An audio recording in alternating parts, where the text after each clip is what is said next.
여러분 안녕하세요. 심리학 연구 방법론 6번째 시간입니다. 이번 시간에는 검사에 대해서 간단히 한번 알아보도록 할게요. 검사라고 하는 것들이 이제 심리 검사뿐만 아니라 검사라고 하는 것은 어떤 것들을 측정하고 평가하고 이런 것들을 이야기를 하는 거기 때문에 우리가 생각하는 설문지부터 시작해갖고 시험 보는 이제 시험이랑 여러 가지 이제 검사의 종류들을 알아보도록 하겠습니다. 그리고 마지막으로는 검사를 만들 때 어떤 것들을 고려해야 되는지, 우리가 지난 시간에 측정에서 이야기한 것과 조금 중복되는 거지만 좀 더 확장된 내용들을 이제 확인해 볼 수가 있습니다. 자, 일단은 기본적인 개념들, 측정, 우리가 좀 이 전 시간에 배웠던 거죠. 측정이라고 하는 거, 규칙에 의거해서 대상, 사건 혹은 대상의 속성의 수치를 할당하는 과정이에요. 이 규칙이라고 하는 게 우리가 일반적으로 사용하는 게 리커트 척도 사용하는 거 오스굿이라든지 아니면 덜스톤이라든지 아니면 또 누구야 거트만 이런 것들을 쭉 배웠었죠. 여러 가지 규칙에 의거해서 수치를 할당하는 과정이에요. 이 검사에는 여러 가지 종류가 있는데 검진, 평가, 사정, 진단 여러 가지가 있습니다. 검진 같은 경우에는 이제 영어로는 테스트, 익스미네이션, 체크업 이런 식으로 이렇게 되는데 영어로는 다 표현이 조금 달라요. 의미적으로는 어떤 검사라고 하는 영역이 다 포함이 되어 있는 거고, 세부적으로 나왔을 때 검진은 어떤 장애나 문제의 존재 여부를 이제 확인을 하는 거예요. 1차 목적은 개인차의 측정이고, 그러니까 사람들이 왜 다른지를 이제 보는 거고, 2차 목적이 이제 장애나 문제 존재 여부 같은 것들을 이제 판단을 하는 거죠. 예를 들어서 우울 검사에서 6점이 나왔어요. 그러니까 다른 사람들과 누구는 4점이고 누구는 5점이고 누구는 6점이다 라는 어떤 개인차들이 존재하는데, 그 점수들 중에서 예를 7점 이상이면은 이제 우울이다라고 이야기를 하게 되면은 이제 검진의 두 번째 목적을 만족을 하게 되는 거죠. 평가라고 하는 것은 우리 시험이에요. 시험이라든지 어떤 능력을 평가하는 거예요. 판단의 준거나 표준을 사용해서 대상의 속성에 대한 가치를 판단을 하게 됩니다. 그러니까 잘한다, 못한다가 되어 있는 거죠. 평가에서는. 자, 그 다음에 심리평가는 일정 중간에 표준 입력해서 정신적 장애 여부와 정도 같은 것들을 파악을 하게 되는 게 심리평가가 되는 거고, 사정이라고 하는 것은 우리가 이제 입학사정관 같은 것들 있잖아요. 개인에 대한 정보, 양적 혹은 질적 자료를 수집해갖고 여러 가지 이제 광범위하게 평가를 한다고 보면 될 것 같아요. 광범위하게 평가를 하는 게 이제 사정이라고 이야기를 할 수 있고, 진단은 이제 임상심리 혹은 이제 병원 장면에서 사용하는 용어라서 면접, 조사, 검사 또는 이제 심리 측정 같은 것들 실시해서 개인화 집단이 상세히 밝혀 그 특성의 구조와 기능 같은 것들을 판단하게 되고, 진단을 하게 되면 이제 장애 여부라든지 장애 존재 여부 같은 것들을 파악을 할 수 있게 되는 거죠. 아무튼 검사에는 이렇게 여러 가지 다양한 종류들이 있습니다. 그리고 이제 심리 검사라고 하는 것을 구체적으로 보면, 심리 검사라고 하는 인간의 능력, 지각, 흥미, 동기, 성격, 적응, 가치, 태도 같이 여러 가지 속성들을 여러 가지 속성들이 다른 사람들과 비교해서 어떤 위치에 있느냐, 아니면 어떤 수준이냐, 아니 이런 것들을 이제 판단을 하는 거예요. 근데 그 과정에서 뭘 하냐면 자극, 문제 또는 과제 같은 것들을 제시해서 개인의 반응을 어떻게 하면 점수화해서 양적으로 기술하는 절차가 이제 심리 검사라고 이야기를 할 수가 있습니다. 그림으로 보면 이제 심리적인 속성 같은 경우에는 이제 희뭇그레한 상태라고 볼 수가 있어요. 희뭇그레한 상태인데, 그거를 검사라는 필터를 통해서 어떻게 이건 가치고, 이건 태도고, 이건 성격, 이건 흥미고, 이건 동기다라고 이제 어떻게 보면 정의를 내리게 되는 거죠. 그래서 그 동기 수준이 어느 정도 된다, 성격이 어떻다, 흥미가 어떻다, 이런 식으로 이야기를 해주는 게 이제 심리 검사라고 이야기를 할 수가 있습니다. 자, 측정과 이제 구성 개념, 구성 개념이라는 내용은 우리가 계속 이야기를 했던 건데, 계속 반복해서 이야기를 해도 지나치지 않습니다. 구성 개념은 인간의 행동을 설명하고 이론을 생성하기 위한 추상적이고 가설적인 개념이고, 예를 들어서 우리가 우울이 뭐다, 불안이 뭐다, 지능이 뭐다 라고 정의를 내리잖아요. 그 정의 자체가 이제 구성 개념이고, 이 구성 개념은 뭘로 구성이 되냐면 조작적 정의로 구성이 돼요. 그러니까 조작적 정의로 구성된 개념이 구성 개념이다라고 이해를 하시면 될 것 같아요. 그래서 심력 구성 개념을 구체적인 행동 용어로 정의를 하는 게 조작적 정의가 돼요. 구성 개념을 측정하기 위해 특정 행위, 사고, 사상 같은 것들이 정의가 되는 거고, 이 사상들의 어떤 여러 가지 정의들이 합쳐져서 뭐가 된다? 구성 개념이 된다라고 했을 때, 요걸 이제 우리가 이제 통계랑 연결하는 거냐? 뭐 어떤 개념이랑 연결이 되면은 이런 문항들이 모여서 뭐가 된다?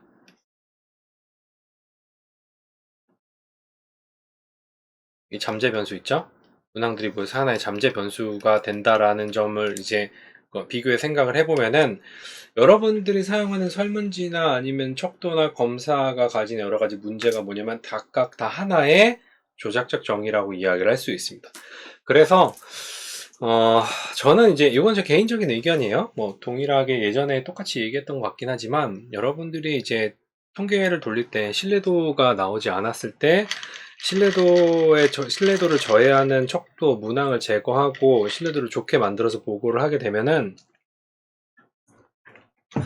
여러분들이 임의로 어떤 그냥 데이터가 그 통계적 수치를 기반으로 뭘 한 거예요? 조작적 정의를 지운 거고 구성 개념을 변경한 거라고 보면 될 것 같아요.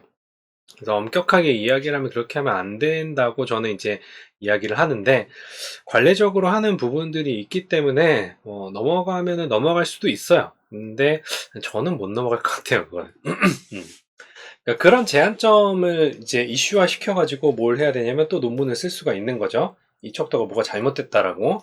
근데 이제 그 척도가 잘못됐다라고 이야기하기에는 여러분들이 표집을 잘못했기 때문에 결과가 그렇게 나왔을 수도 있기 때문에 그거는 이제 뭐라 그러나 그럴 경우에는 척도가 잘못됐다라고 명확히 이야기할 수는 없는 거죠. 자, 그다음에 측정은 전체 행동 중 일부만 선택지이기 때문에 측정 오차가 발생할 수가 있어요. 왜냐하면 우리가 알지 못하는 어떤 행동 목록도 있을 수도 있기 때문에 그래요. 그리고 구성 개념을 측정하는데 여러 방법이 존재한다라고 하는 거는 이제 여러 가지 뭐가 있을 수 있어요? 조작적 정의가 가능하고 여러 가지 조작적 정의가 가능하기 때문에 척도의 내용이 아니면 설문지 내용이 혹은 질문이 다를 수 있어요. 다 다를 수 있다. 예, 다를 수 있고 그래서 이제 여러 종류의 도구가 존재할 수 있게 되는 겁니다. 그 다음에 측정은 행동 중 일부만 선택돼 이루어진다라는 게 예를 들어서 우리가 생각하는 우울, 불안 없는 지능 이런 것들이 실제로 지능이라는 개념이 가지고 있는 여러 가지 행동들이 있지만 우리가 측정을 할 때는 뭐만 가지고 한 요 정도의 질문만 가지고 측정을 하게 돼요. 그러면 그 외에 나머지 부분들은 어때요? 나머지 부분은 이거 하라고. 나머지, 나머지 부분은 우리가 이제 측정이 안 되는 부분이죠. 그런 것들이 이제 오차라고 이야기를 할 수 있고, 우리가 앞에서 말했던 어떤 측정에서 도구가 가지고 있는 오차들 중에서 이런 걸로 설명을 할 수가 있습니다. 자, 그럼 구성 개념은 조작적 정의만으로 완벽히 정의가 될 수 없어요. 왜냐하면 조작적 정의는 우리가 관찰된 것을 가지고 조작적 정의를 한 거기 때문에 만약 관찰을 못했다라고 하면은 그 부분 정의가 안 된 거고 실제로 어떤 개념이 가지고 있는 여러 특성들을 완벽하게 반영할 수가 없다라는 거죠. 설문지가 이제 뭐 완벽한 건 아니에요. 여러분들도 알겠지만. 자, 그다음 심리 검사를 이제 활용하는 건 이해, 선발, 분류, 진단, 평가, 검증 다양한 그 분야에서 사용을 할 수가 있습니다. 뭐 이런 게 있다 정도로만 여러분이 알아두시면 될 것 같아요. 자, 다음 중 심리 검사가 활용되는 것이 아닌 것은 그래서 이해, 선발, 분류, 진단, 재미 뭐 이렇게 있으면은 답은 뭐예요? 예, 재미가 되는 겁니다. 근데 그 카톡이나 이런 데 돌아다니는 설문지를 심리 검사라고 할 수 있을지 모르겠지만 그것도 검사라고 하게 되면은 재미도 요인에 포함이 될 수가 있겠죠. 저도 가끔 해요. 그러면 이제 나는 어떤 타입의 동네 사람들인가 라는 그런 척도 같은 것도 가끔 보는데 제가 주로 나오는 동네는 성수동이에요. 성수동이 어떤 동네인지 잘 모르긴 하지만, 잘 안 가봐서 모르는데, 성수동이라고 나오더라고요. 자, 아무튼 그 다음에 이제 검사의 구성 조건은 이제 행동표본, 표본화된 조건, 명확한 채점 규칙 이 세 가지가 반드시 있어야 돼요. 행동표본이라고 하는 것은 그러니까 어떻게 보면 이제 행동표본의 대표성이라고 하는 것은 조작적 정의가 가능한 어떤 외적으로 드러나는 행동들이에요. 그러니까 우리가 어떻게 조작적 정의를 하려면 그 행동을 관찰할 수 있어야 되는 거죠. 관찰 가능한 행동들은 외적으로 드러나는 행동들이고, 근데 만약에 외적으로 드러나지 않는 행동들 같은 경우에는 우리가 이제 조작적 정의를 내릴 수가 없다고 이야기를 할 수가 있겠죠. 행동 표본이 많으면 많을수록 뭘 어떻다고 얘기할 수 있어요? 우리가 어떤 측정하고자 하는 구성 개념에 한 발 한 발 더 다가갈 수 있는데, 그거를 있는 대로 다 끌어갖고 설문지를 만들면 문항이 3, 40개로 모자라요. 100개. 뭐 MMPI 같은 경우는 지금 500개가 넘어가긴 하는데, 그게 이제 뭐 하나의 개념을 측정하는 게 아니라 여러 가지 축으로 설명이 되니까, 그렇게 따지면은 뭐 그렇게 많은 설문지는 아니죠. MMPI도. 근데 표준의 조건, 일정 조건에서 검사를 실시한다라고 하는데, 특히 이제 이런 표준화된 조건이 중요한 검사가 능력을 측정하는 검사들이에요. 예를 들어서 여러분들이 시험을 본다고 했을 때, 자, 각자 집에서 시험을 볼 거예요 라고 하면 표준화된 조건이에요? 아니에요? 자, 그랬을 때 이제 형평성 문제 때문에 뭐 채점이 어쩌니, 뭐 점수가 어쩌니, 뭐 이렇게 이제 말이 많죠? 그래서 이제 모두 다 동일하게 이제 모든 시험을 실시한 조건을 맞추기 위해서 뭐 오프라인 시험을 실시를 하는 게 그런 조건을 맞추기 위해서 하는 거고, 특히 지능검사 같은 경우에 심리검사들이 실시되는 장소에 관련된 조건들을 보면은 일정한 넓이를 가진 방에서 주위를 끄는 아무것도 없어야 되고, 책상과 뭐 검사자와 그다음에 이제 검사를 하는 뭐 도구 뭐 이렇게만 있어야 된다. 뭐 이런 규정가 있는 것도 있어요. 그러니까 그런 것들이 표준된 조건에 대해 이야기를 한 거고, 명확한 책정 규칙이 있어야 됩니다. 주관적 판단을 제거를 위해서 명확한 규칙이 생성이 필요하고, 지능 검사를 여러분들이 실시를 해봤는지는 모르겠지만, 예를 들어서 심리 검사 수업을 듣기 전이라면 여러분들은 반드시 학교에 있는 학생생활 상담소라든지 아니면 대학원 상담소라든지 어떤 루트를 통해서라도 그 검사를 한번 받아봐야 돼요. 왜냐면 우리가 검사에 대해서 배우고 나면 검사에 스포일 됐기 때문에 실제로 검사를 제대로 받을 수가 없어요. 검사를 알면은. 저는 그렇게 똑똑하지 않습니다라고 해도 배웠기 때문에 어떤 답이나 어떤 식으로 응답해야 될지 편향이 생겨서 안 돼요.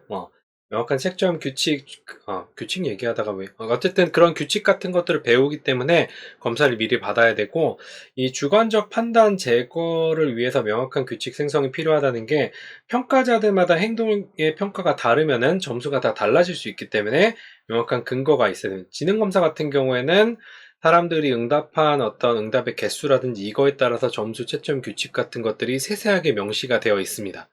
그거에 따라 채점을 해야 되고, 내가 얘는 좀 응답을 굉장히 잘한 것 같은데 점수를 좀 더 줘야 되지 않을까라고 하면은 검사자로서의 자질이 의심이 되는 행위입니다. 자, 그 다음에 검사의 판단 기준, 검사 사용의 목적은 상황에 대한 결정을 내리는 데 필요한 정보를 얻는 거예요. 그러니까 대상과 측정하는 정보가 명확해야 되고, 그래야지 심리 검사라고 이야기를 할 수가 있습니다. 목적이 분명해야 되고, 검사한테 판단 기준은 이제 목적을 얼마나 충실히 달성할 수 있는가, 그러니까 내가 측정하고자 하는 것이 얼마나 타당하게 측정이 되는가, 그 다음에 검사가 얼마나 신뢰롭게 측정이 되는가, 검사 결과 점수 같은 것들이 일관되게 나타나는가, 그다음에 검사가 실용적인가, 뭐 채점이 쉬운가, 윤리적인 문제성이 있는가 없는가. 예를 들어서 이제 아동 관련 영유아 검사인데 검사 길이가 막 3시간, 4시간 이렇게 돼요. 그러면 윤리적으로 문제가 있죠. 아동 인권 유린이에요. 그런 거는 윤리적인 문제가 있기 때문에 최대한 검사 시간 같은 것들이 이제 짧게 돼야 되겠고, 동형 검사 같은 것들이 있는지 없는지도 검사 선택의 판단 기준이 됩니다. 이 검사를 선택해야 될지 말아야 될지 어떤 판단의 기준이 이렇게 쭉 있다는 거를 이제 이야기할 수 있고요. 자, 심리검사의 종류는 그냥 빠르게 한번 가볼게요. 검사의 종류가 측정 내용에 따른 분류, 측정 방법에 따른 분류, 그다음 사용 목적에 따른 분류, 그 다음 실시 방법에 따른 분류, 뭐 이런 식으로 이제 분류가 돼요. 각각의 내용에 따른 분류랑 분류한 걸 보면은, 이제 인지적 검사하고 내용에 따른 분류는 이제 인지적 검사하고 정의적 검사로 나누게 되는데, 인지적 검사는 최대 수행 검사 혹은 극대 수행 검사라고도 이야기를 합니다. 그러니까 어떤 지적인 능력을 평가를 하기 위해서 제한된 시간 내에 피험자의 능력을 최대한 발휘하게끔 하는 검사가 인지적 검사예요. 그러니까 웨이즈나 위스크, SAT, 수능 이런 것들이 인지적 검사에 포함이 됩니다. 다음 정의적 검사는 전형적인 수행 혹은 학습 혹은 습관적 수행 검사 뭐 이런 식으로 이야기를 할 수 있는데, 요거는 비인지적 검사예요. 그러니까 어떤 능력이라기보다는 특성을 나타내는 거예요. 인지적 검사 같은 경우에 이제 능력, 얘는 특성이라고 이야기를 할 수 있겠죠. 검사라는 용어보다 인벤터리라고, 이제 인벤터리가 해석하면 뭐지? 인벤터리는 게임에서 가방인데, 아무튼 이렇게 뭐 모아놓은 도구함 뭐 이런 식으로 이제 서양에서는 그렇게 더 많이 사용을 한대요. 그래서 MBTI나 홀랜드 검사 같은 경우에도 이제 정의적 검사인데, 적성 검사는 인지적 검사일까 정의적 검사일까라고 이제 생각할 수가 있어요. 우리가 이제 입사 시험 볼 때 적성 검사를 하는데, 그 적성 검사가 타임 리밋이 존재를 하거든요. 보통 정의적 검사는 타임 리밋이 없어요. 근데 기업에서 보는 그 인적성 검사 같은 경우에는 타임 리밋이 있죠. 타임 리밋이 있다라는 것은 극대 수행 검사라고 이제 이야기를 할 수 있고, 인지적 검사라고 얘기할 수 있는데, 그건 이제 사용하는 그 장소라든지 어떤 목적으로 사용하느냐에 따라서 적성 검사가 인지적 검사가 될 수도 있고 정의적 검사가 될 수도 있습니다. 자, 그거는 요거는 간단히 요렇다라는 정도만 알아두면 되고, 측정 방법에 따른 자기 보고식 방법과 투사학 방법이 있어요. 책에는 이제 측정 방법에 따른 분류가 정의적 검사가 측정 방법에 따라 자기 보고식과 투사학 방법으로 나눠진다라고 하긴 하는데, 저는 그냥 이걸 따로 뺐어요. 검사에 따라서는 또 달라질 수 있기 때문에. 자기 보고식 방법 같은 경우는 질문에 자기가 대답을 하는 거예요. 구조적 과제 혹은 질문지를 사용하는 거고, MMPI, BDI, KCSD 이런 것들이 이제 자기 보고식 방법이고, 투사학 방법은 여러분들이 굉장히 잘 알고 있는 루샤, 그다음 TAT, CAT, SSD, HTP 같은 것들이 투사학 방법이에요. 비구조적인 어떤 자극, 과제 같은 걸 제시하고 거기에 대한 반응을 자유롭게 받아내고 그 반응을 가지고 이제 분석이나 해석을 하게 되는 거죠. 투자학 방법 같은 경우도 여러분들이 공부하면 굉장히 좋은데, 이거는 공부하는 시간도 굉장히 오래 걸리고 재밌긴 해요. 투자학 방법 같은 경우에는. 자, 그 다음에 사용 목적에 따른 분류는 규준 참조 검사 같은 경우에는 다른 피검자의 점수와 비교해서 피검자의 상대적 위치를 밝히게 되는 거고, 모집단을 대표하는 규준 점수를 바탕으로 상대적 위치를 파악하게 되죠. 지능 검사 같은 것들이 규준 참조 검사에 포함이 됩니다. 지능 검사 같은 것들. 준거 참조 검사 같은 경우에는 말이 굉장히 어려운데, 얘는 커트라인이 있는 거예요. 예를 들어서 우리가 이제 자격증 시험 같은 거 보면 어때요? 평균 몇 점에 꽈락 점수 몇 점이 있는 거면은 이제 통과를 못한다, 이런 기준 같은 것들 있잖아요. 그 점수가 준거예요. 그 준거를 참조해서 능력을 평가한다는 의미가 이제 준거 참조 검사입니다. 기준이 점수와 비교해서 개인의 능력을 평가를 하게 되는 겁니다. 예를 들어서 그 다음에 실시 방법에 따른 분류는 속도검사는 피해검의 숙련 속도 같은 걸 측정하는 거고, 우리가 지능검사에서 이제 퍼즐 맞추기라든지 아니면은 토막짜기 아니면 이제 바꿔쓰기 이런 것들이 속도검사고, 역량검사 같은 경우 충분한 시간을 두어서 최대한 능력 검사 하는 거. 네, 개인검사는 개별적으로 시행, 집단검사는 다 같이 하는 거고, 지필검사는 인쇄물, 수행검사는 피검자가 검사를 통해 산출물을 만들거나 행동하는 거. 그러니까 HTP 같은 거나 SCD 같은 것들이 이제 수행검사에 들어가겠죠. 이게 이제 검사가 하나하나씩 다 나눠지는 게 아니라, 지능검사 같은 경우는 어떻게 돼요? 인지적 검사이면서 자기 보고식이면서 소검사에 따라서 좀 다르겠죠. 자기 보고식이면서 규준 참조 검사가 되겠죠. 그렇죠? 예를 들어서 그냥 그 성격 검사 같은 경우는 그냥 정의적 검사인데 정의적 검사 중에서 자기 보고식에 들어가는 거고, 그 다음에 이제 뭐 자격증 시험 같은 경우에는 인지적 검사이면서 자기 보고식이라 그래야 되나? 조금 애매하니까 그건 보류. 그러니까 인지적 검사이면서 중고참저 검사이면서 뭐예요? 속도 검사가 돼. 타임 리밋이 존재하니까. 그러니까 이런 식으로 이제 어떤 특정 검사가 여러 가지 속성을 가질 수가 있습니다.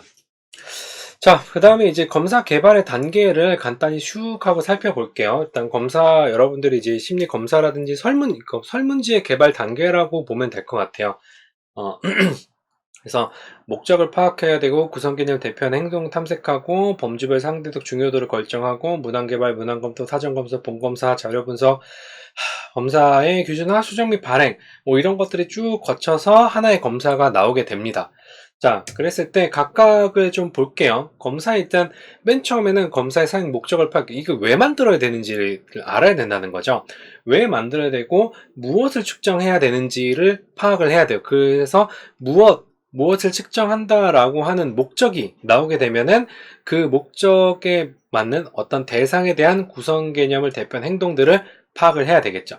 검사가 측정을 하려는 어떤 심리적 구성 개념, 뭐 어떤 불안, 우울, 불안, 뭐 이런 거 혹은 뭐 예를 들어서 이제 제가 이제 그 관심 있는 오지랖 혹은 꼰대 이런 거 이제 관심이 많아요. 제가 나이가 들면서 오지랖을 부리게 되고 예전에는 오지랖을 경험해서 오지랖 척도를 만들려고 했는데 요즘에는 오지랖을 부리게 돼서 이제 오지랖 척도에 좀 관심이 가게 되고 제가 꼰대 나이에 이제 점점 들어가는 게 생각보다 제가 나이가 많아요.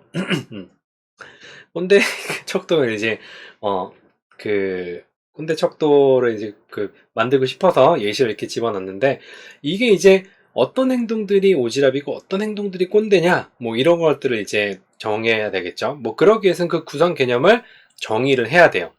그러니까 오지랖이라고 하면 너무나 구어체고 그 일상에서 사용하는 말이니까 이거를 심리적 구성 개념으로 바꾸기 위해서 이제 어떤 생각을 했냐면 막 생각을 해보다가 어쨌든 선 넘는 거잖아요. 그쵸? 선을 넘는 거기 때문에 라인이 들어가고 그 다음에 이제 라인이라는 게 들어가고 선을 넘으니까 갑자기 용어가 생각이 안 난다. 그러니까 선이 없는 거죠.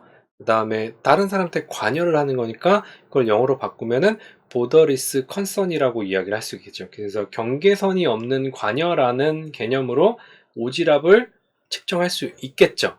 그런 것들이 어떻게 보면은 좀 더 확장하면은 이제 대상관계 개념을 가지고 오지랖을 해석하고 측정하고 평가할 수 있지 않을까라는 생각이 들어요. 여러분도 뭐 이거 들어본 이 수업 들은 학생 중에 제가 아이디어를 줬으니까 만들고 싶은 사람 한번 만들어 봐도 돼요. 꼰대 같은 경우에는 어떻게 보면 이제 권력 구조가 있는 거죠. 위아래, 위계가 있는 거고, 위계적 상황에서 타인의 삶에 관여를 하거나, 뭐 어떤 의식이나 이런 것들을 강요를 하는 거죠. 그래서 이제 위계에 의한 강압적 뭐라고 제가 예전에 한번 정의를 내렸는데 여러분들 한번 생각해 보세요. 꼰대라고 하는 게 그냥 꼰대 척도라고 하면 그냥 너무 그냥 재미로만 보는 것 같잖아요. 그러면 꼰대에 대한 정의를 내리기 위해서 어떤 행위가 꼰대인지를 생각을 해보고 그 꼰대가 나타나는 특성들이 여러 가지가 있을 거예요. 그래서 걔네들을 갖다가 심리적인 용어로 정의를 해보고 상황적으로 제가 어떤 팁은 줬죠. 권위적인 어떤 그 상황, 위계적인 상황에서 나타나는 거예요. 그리고 위기적인 상황에서 뭔가 강요가 있는 거고, 그리고 그거를 갖다가 굉장히 그 꼰대 짓을 하는 사람 굉장히 당연시 하죠. 이거 내가 지금 이렇게 얘기하는 것도 꼰대 짓인가? 아무튼, 꼰대들은 어떤 행동을 하는가를 이제 여러분들이 수집을 해가지고 하나의 개념을 만들 수가 있습니다. 그런 것들이 대표하는 행동들을 파악해서 내용 분석하고 관찰법, 문헌 연구 이런 것들을 통해서 맞는지 안 맞는지를 확인을 해봐야 돼요. 개방형 질문법을 통해서 자 꼰대란 무엇인가 오지랖은 무엇인가 사람들이 물어봐요. 사람들이 쭉 대답을 할 거 아니에요. 그럼 이제 그 중에서 가장 많이 응답한 것들이 어떻게 보면은 중요도가 굉장히 높은 거니까 밑에 있는 범주별 상대적 중요도 중에 이건 굉장히 중요한 문항이야. 그러면은 이거에 대해서 문항을 더 많이 만들어야 되겠죠. 문항의 비중 같은 것들을 문항의 개수의 비중이라든지 아니면 뭐 나중에 점수를 낼 때 가중치 같은 것들을 줄 수도 있겠죠. 문항 하나만 물어보고. 그다음에 관찰법. 그러니까 꼰대들을 잘 관찰을 해보고 그들이 어떤 행동을 하는지를 다 기록을 하는 거죠. 네, 문헌 연구. 뭐 꼰대나 오지랖에 대한 연구가 있는지는 잘 모르겠어요. 찾아보진 않았는데 학부생들 사이에서는 뭐 검사 개발할 때 많이 사용되는 주제라고 생각은 하는데 문헌 연구를 통해서도 각각의 개념들을 생각을 해볼 수도 있겠죠.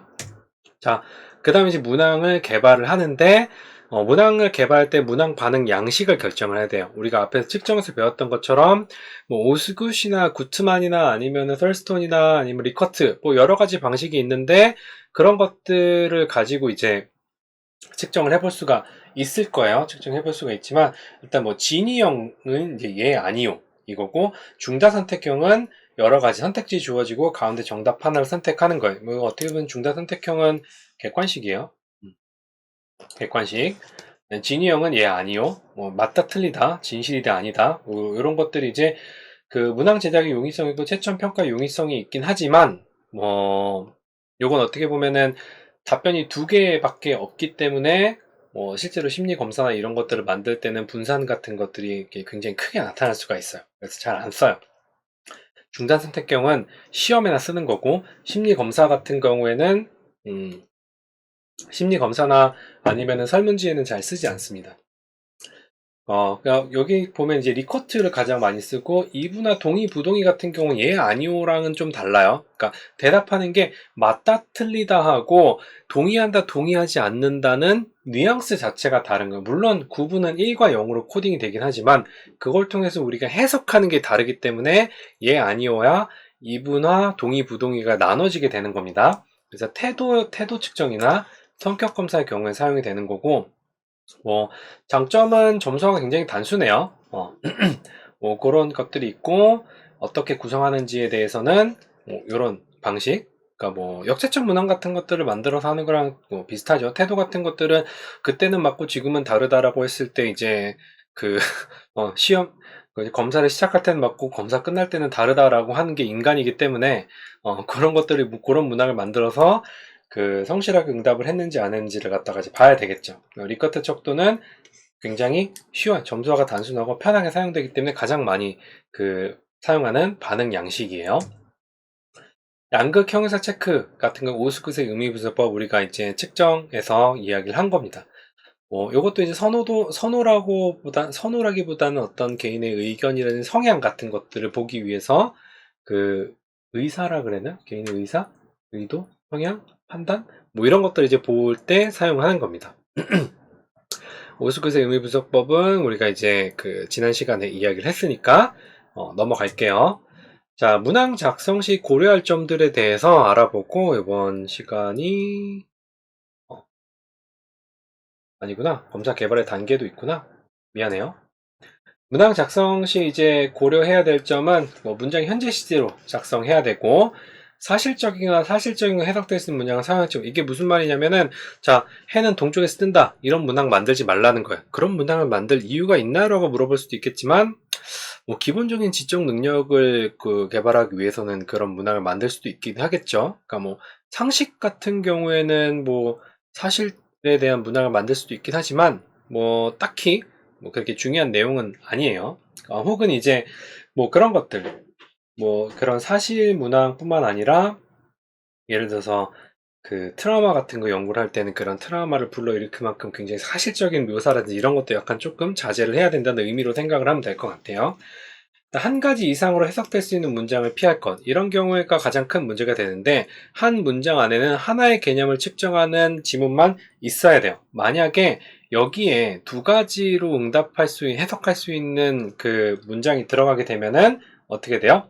사람들이 판단할 때 이건 A를 물어보는 거야, B를 물어보는 거야? 이렇게 생각할 수 있기 때문에 이 문항이 하나의 문항은 하나의 어떤 개념 혹은 하나의 행동만 측정하게 구성이 돼야 됩니다. 거의 모든 사람이 예, 아니요라고 대답할 가능성이 피할 것 같아. 그러면 이제 응답이 어떻게 한쪽으로 편향이 되겠죠. 그런 거 하지 말고 가능한 문장의 길이는 단문으로 할 것.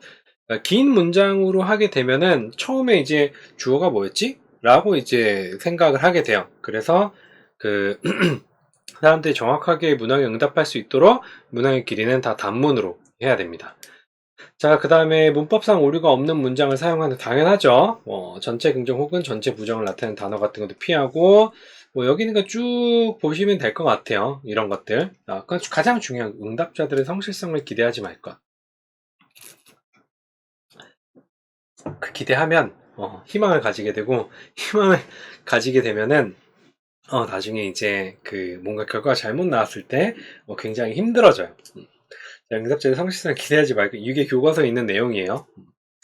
자, 그 다음에 사회적 바람직성을 고려하여 우리 모두는 개발자이면서 응답자인데 우리의 성실성을 기대하지 말라니 무엄하다라고 생각할 수도 있겠지만 연구자 입장에서는 그렇게 생각할 수 있는 거죠. 자, 그 다음에 가능한 많은 문항들을 제작후 문항 분석을 통해 줄여나갈 것이라는 게 이게 정답은 없어요. 내가 예를 들어서 20개의 문항으로 어떤 척도를 개발하고자 계획을 잡았으면은 적어도 이제 40에서 60개 정도의 예비 문항을 만들어서 이 중에 걸을 타선이 없을 때까지 줄여서 20개까지 줄이면은 이제 이제 문항 개발이 완성이 되는 거예요. 자, 그 다음에 이제 문항을 만들게 되면은 검사 관리는 분야 전문가에게 이런 내용들을 감수를 받아야 됩니다. 그러니까 이걸 이제 안면 타당도라고 하기도 하지만 전문가에 대한 어떤 그 타당도 문항 검토를 받는 거라고 이야기를 할 수가 있어요. 우리가 나중에 타당도 이야기를 할 때, 다시 좀 더 자세히 얘기하도록 할게요. 자, 그 다음에 사전검사를 실시를 해서 소수를 실시를 해갖고, 응답 검사, 그러니까 예를 들어서 내가 처음에 60개를 만들었어요. 60개를 만들어갖고 사전검사를 실시를 해요. 거기서 뭔가 그 신뢰도를 저해하는 문항이라든지 이런 것들 쭉쭉 걸을 타선들을 다 거르고, 이 사전검사를 통해서 걸을 타선 다 거르고, 딱 20개를 만들어서 실제 검사를 실시를 하고, 자료 분석을 실시를 하게 됩니다. 그래서 다시 또 이제 문제가 있는 문항 같은 것들을 수정을 하고 검수와 신뢰도와 타당도 같은 것들을 이제 보고 다 만족하면은 이제 검사가 만들어진 거예요. 그리고 이제 만약에 이 검사가 규준 검사냐, 어떤 규준이 되는 검사다라고 하면 규준 만들어 가지고 몇 점 이상이면 이제 어떻게 해석한다, 어떻게 평가한다, 이런 규준 같은 것들을 쭉 만들어서 만들게 되는 게 검사의 기준입니다. 그 다음 이제 발행하고 수정, 혹시 이제 또 시간이 지나면 검사가 변해요. 왜냐면 사람들의 인식이라든지 이런 것들은 항상 고정적인 게 아니기 때문에 변합니다. 우리가 이제 발달 심리학에서 심리 검사를 이야기할 때 플린 이펙트라고 하는 게 있어요. 그래서 지능 검사 점수가 3년마다 1점씩 오르나 10년마다 1점씩 오르나 아무튼 있어요. 그게 뭐냐면 이제 옛날에 처음에 지능 검사를 만들었을 때 100점인 사람은, 그러니까 현재 지능으로 따지게 되면은 130 몇인가 뭐 그래요. 그런 게 있어서 검사는 항상 리바이즈가 돼야 돼요. 그래서 여러분들이 만약에 연구를 할 때 설문지를 쓰고 싶은데 지금 2021년이잖아요. 2020년대인데 막 1980년대, 70년대 만들어진 척도를 쓴다라고 했을 때는 어떤 문제가 발생할 확률이 굉장히 높아요. 그래서 좋은 척도 같은 경우에는 매번 몇 년마다 한 번씩 리바이즈를 하거나 적어도 10년, 20년이 지나게 되면은 리바이즈를 하게 돼요. 그래서 정기적인 업데이트가 되는 설문지가 어떻게 보면 좋은 설문지라고 이야기를 할 수가 있습니다. 그렇다고 해서 막 최근에 만드는 설문지, 신생 설문지가 좋은 거냐? 그건 또 아니에요. 그건 이제 만들어진 지 얼마 안 됐기 때문에, 다양한 연구를 통해서 그 설문지가 살아남았는지 아니면 죽었는지를 갖다가 이제 확인하기가 어렵죠. 그거는 우리가 나중에 또 신뢰도나 아니면 타당도 부분에서 이야기를 하게 될지도 모르겠지만 우리가 이제 제 콘텐츠 중에서 논문 작성법 콘텐츠가 있잖아요. 거기서 아마 제가 이야기를 했을 거예요. 자, 아무튼 검사에 대해서는 간단하게 쭉 살펴봤어요. 그렇게 크게 많이 이야기할 일이 없고 그냥 단편적인 정보의 나열이기 때문에 이렇게 구체적으로 이야기하진 않았어요. 그러니까 이런 게 있다 정도로만 알아두면 되고 우리가 이제 본격적으로 심각하게 공부를 해야 될 거는 이제 이 다음부터 나오는 신뢰도와 타당도에 대해서는 좀 더 심각하게 공부를 해야 될 거예요. 자, 아무튼 제 영상 콘텐츠들 중에서 그나마 어떻게 보면 되게 짧게 30분 조금 넘었어요. 30분 조금 넘은 시간 동안 콘텐츠는 되게 오랜만인 것 같아요. 자, 아무튼 여러분들 뭐 이번 시간도 공부하느라고 강의 듣느라고 고생 많았고 다음 시간에 뵙도록 하겠습니다. 수고하셨습니다.